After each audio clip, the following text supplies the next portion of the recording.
A gente ouve falar por aí, o Lula e o Bolsonaro são dois extremistas. Eles são polos de dois extremos diferentes. Mas será que isso é verdade mesmo? Será que o Lula e o Bolsonaro são um radical de direita e um radical de esquerda?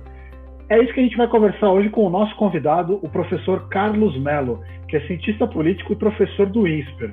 O professor Carlos Mello vai explicar o que é um radical de esquerda, um radical de direita, se o Lula e o Bolsonaro estão mesmo, né, nesses opostos dos extremos, e o que a gente pode esperar depois das eleições desse ano no Brasil. A gente vai ter uma paz no Brasil? As pessoas vão se reconciliar? Ou será que não? Então a gente fala com o professor Carlos Mello, do INSPER, hoje aqui no Me Explica.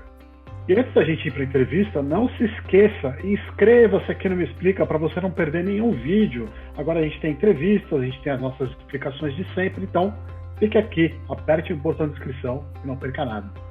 Sem falar ainda dos nomes, né? Mas como é que a gente pode identificar os extremos na política? O que faz de alguém ser extremista? A política, em tese, ela é uma arte do diálogo, uma arte da coordenação, uma arte da articulação e, portanto, é uma arte do ouvir, do negociar, né? O que é extremo? É quando o sujeito não ouve, não negocia, e que tem uma visão de mundo muito particular e não há acordo, não há negociação com ele em relação a isso. Então, ele se torna um extremista dos seus pontos de vista, né? Uma vez que ele não há preocupação de formar consensos, que é justamente a arte da política. Agora nomeando um pouco, né, esses atores, né? A gente ouve falar muito que o Lula e o Bolsonaro, por exemplo, têm extremos opostos. O senhor concorda com isso? Isso é uma verdade? Então, se você pegar uma esquerda que está no PT ou fora do PT, até poderia ser, né? Mas quando se trata do Lula, veja aí agora essa questão toda em torno da possibilidade de uma chapa com Geraldo Alckmin. Não é extremista quem faz um movimento, uma inflexão como essa ao centro, né? Então, não dá para dizer que seja extremista. O governo do Lula houve muita negociação e nunca se colocou em questionamento a democracia. Embora tenha tido alguns momentos mais abrasivos com relação aos meios de comunicação e etc., tal, né? Desde sempre aquela possibilidade de se fazer um conselho dos meios de comunicação, mas isso não prosperou e não houve questões desse tipo. Então, é uma injustiça você comparar esse tipo de postura com o Jair Bolsonaro, né? Por exemplo, se eu dei a negociação como exemplo da política, o que é o negacionismo? O negacionismo é simplesmente negar o outro, negar a visão do outro, é insistir numa visão de mundo, numa postura, seja em relação às vacinas, seja em relação à circunferência da Terra, seja em relação ao que você quiser, mas é firmar uma posição e não arredar o pé dali, não ser capaz de transigir em negociações a partir dali. Então, me parece que são duas perspectivas muito diferentes. Como é que a gente pode definir o Lula, professor? Ele onde ele está situado? Se ele não é um radical de esquerda, o que ele é? Uma vez perguntaram para o Lula, em 1979, talvez, lembro que foi num programa antigo da TV Cultura chamado Vox Populi, né? Fizeram uma pergunta, o sujeito fez uma pergunta para ele, assim, você é socialista? Você é comunista? Alguma coisa assim. Ele respondeu, não, sou torneiro mecânico.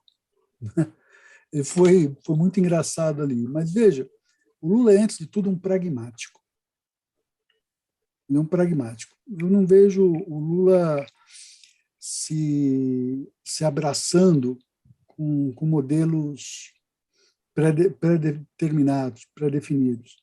Ele é um sujeito que tem uma tendência grande à conciliação, à negociação com vários setores, e diria para você que tem aí sim uma ideia fixa, que é a questão da desigualdade, sobretudo a questão da fome. O Lula, talvez por conta da história dele, ele repita muito frequentemente essa questão da fome, dizendo que sabe o que é isso, que já passou. Então, recentemente, na União Europeia, ele chegou a dizer que combater a fome, ter um programa para o meio ambiente e criar emprego seria o programa, né, dele. Eu não vejo nenhum radicalismo nisso. A nossa pergunta, né, se o Lula era um radical de esquerda, e o senhor disse que não, né, ele é um pragmático.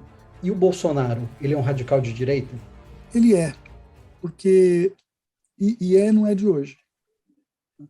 Jair Bolsonaro, embora ele tenha transigido em relação ao Centrão, e ali foi uma questão de sobrevivência, né, de garantir ali um certo teflon, né, no legislativo,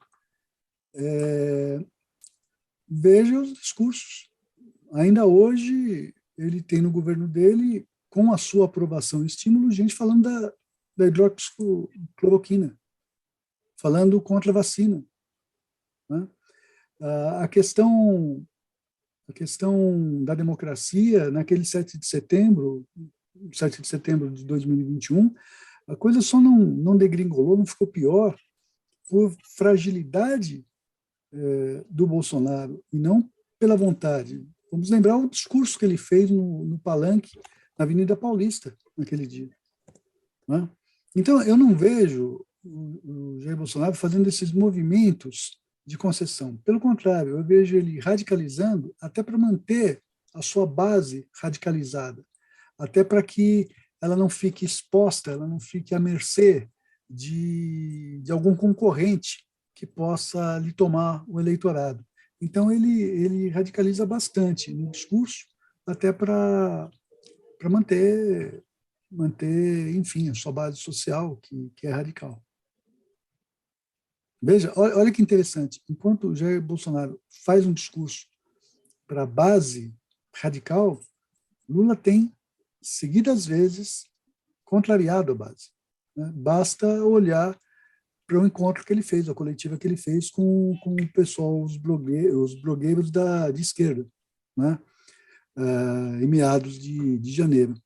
Então, você pode perceber que, enquanto um cede ao radicalismo da base, o outro negocia com esse radicalismo.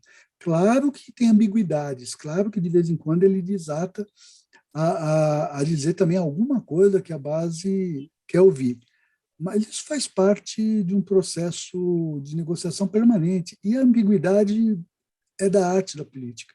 Aproveitando essa deixa, professor, que falou, né, do Bolsonaro falando para a base, para esses dois políticos, é bom ter essa ideia de um adversário, né, de um inimigo, né, pensando na metáfora das histórias em quadrinhos.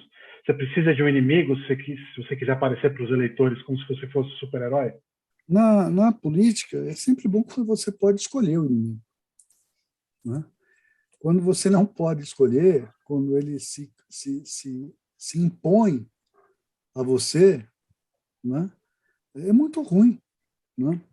Então, vamos lembrar de Tancredo Neves, né? Em 1985, quando se imaginava que Paulo Maluf pudesse retirar a sua candidatura e o governo militar apresentar um outro nome, né, seria Aureliano Chaves ou Mário Andreasa, o Tancredo foi à imprensa e fez elogios ao Maluf, né, dizendo que o Maluf tinha uma candidatura consistente.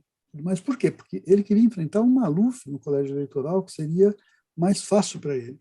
Nós estamos falando de Tancredo Neves, um conciliador por excelência, né, que escolheu adversários. Então, escolher adversários, seja o Lula escolhendo o Bolsonaro ou o Bolsonaro escolhendo o Lula, me parece que é do jogo, é natural. O problema está naqueles que não conseguem, né, definir os seus adversários porque alguém já ocupou esse espaço. O senhor voltou, né, lá atrás, falando, né, do Tancredo e do Maluf, né? Mas, pelo menos para mim, né, a política brasileira, nesses últimos tempos, ela parece sempre muito polarizada, né? Durante muito tempo, o PT contra o PSDB, né? E nesses anos mais recentes, o Lula e o Bolsonaro, ou, na verdade, o PT e o Bolsonaro. De alguma forma, isso tem alguma relação com o modelo americano, em que tem dois partidos fortes, mas aqui, ao invés de focar em partidos, a gente foca em pessoas, sempre buscando uma polarização? Vamos entender primeiro a polarização PT-PSDB. Ela, na minha interpretação, ela foi uma falsa polarização. Porque, pelo menos, o PSDB de origem, né, sempre foi muito parecido com uma ala moderada do PT. Né? Vamos lembrar que Lula, em 1978, já que eu voltei tanto atrás, vou voltar de novo, ajudou na campanha de Fernando Henrique ao Senado. Né? Muitos daquelas pessoas que fundaram o PT e que fundaram o PSDB estiveram juntos, ou no movimento social, né, ou no antigo MDB. O que houve ali foi disputa eleitoral, a começar por São Paulo, né, onde você não havia espaço para conciliação e tirar dali um candidato. Você tinha 2, 3 candidatos que sempre iam disputar, e PT e PSDB disputaram poder. Mas eu não vejo, na essência, embora possa haver mudanças de estilo, diferenças de estilo, mas eu não vejo, na essência, algo polarizado, que você possa dizer, né, nesse sentido. Ainda que nós tenhamos tido momentos muito complicados, e para mim foi sobretudo aquela eleição de 2014 entre Aécio Neves e Dilma Rousseff. Os dois, de fato, radicalizaram, nem Aécio reconheceu a vitória de Dilma, e nem Dilma soube fazer um discurso da vitória, né, agregando, compreendendo a natureza da sua vitória, que foi por muito pouco, e tentando juntar o país. Eu acho que ali pode-se falar um pouco mais, mas disputas entre José Serra e Lula, Fernando Henrique e Lula, Lula e Geraldo Alckmin, não dá para dizer que são disputas polarizadas, não do ponto de vista político, pode ser eleitoral. Isso não é verdade em relação ao petismo e ao bolsonarismo. O petismo e o bolsonarismo, de fato, né, você tem ali uma polarização política, de visões de mundo distintas. Não vamos nem discutir aqui quem está certo e quem está errado, porque a sua pergunta não vai nessa direção. Mas você tem aqui uma polarização de visões de mundo mesmo, né? de muito estranhamento. Um lado não consegue compreender o outro, né? Não consegue sequer ouvir o outro. Então, ali sim, nesse caso sim, há uma polarização. Não acho que foi o caso de PT e PSDB na época, e quero dizer para você que dá até uma certa nostalgia, né, daquela polarização entre Lula e José Serra, por exemplo. Lula e Fernando Henrique, por exemplo. Tem alguma outra coisa que o senhor quer comentar que a gente não perguntou aqui, para complementar? Eu acho que, por exemplo, eu acho que tem gente que disputa o eleitor radical com o Bolsonaro, que é o Sérgio Moro, entendeu? O Moro ele tem uma dificuldade, ele precisa entrar no eleitorado do Bolsonaro, mas ele não pode assustar um eleitor que se descolou do Bolsonaro, né? Ele precisa entrar no radicalismo, mas não pode ser radical, né? Porque senão ele perde a centro-direita, que ele também corteja, né? Eu acho que ali é muito, muito mais difícil. O Moro não consegue definir, por exemplo, quem é o seu inimigo, né, por conta disso. Você falou em visões diferentes de mundo, né?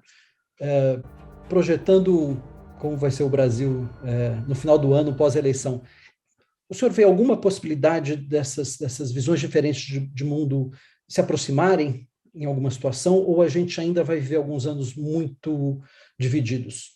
São concepções de mundo muito distintas, né?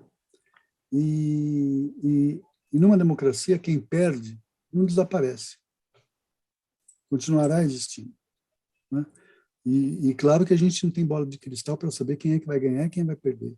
O que eu posso te dizer é que quem perder vai continuar existindo e vai tentar se organizar, né?